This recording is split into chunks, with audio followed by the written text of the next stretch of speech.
অসুস্থতা সত্ত্বেও সে কাজে গিয়েছিল। ধনী হওয়া সত্ত্বেও তিনি খুব বিনয়ী। কোনো কিছু সত্ত্বেও এই ধরনের সেন্টেন্সগুলি আপনি ইংরেজিতে কীভাবে বলবেন?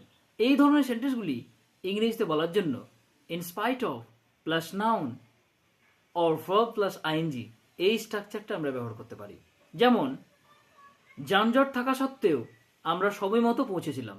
In spite of the traffic we reached on time. ক্লান্ত হওয়া সত্ত্বেও সে তার বাড়ির কাজ শেষ করলো। In spite of being tired she completed her homework.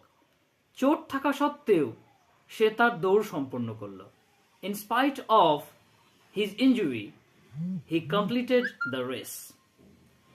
ধনী হওয়া সত্ত্বেও তিনি খুব বিনয়ী। In spite of being rich he is very humble. অসুস্থতা সত্ত্বেও সে কাজে গেল। In spite of his illness, he went for work.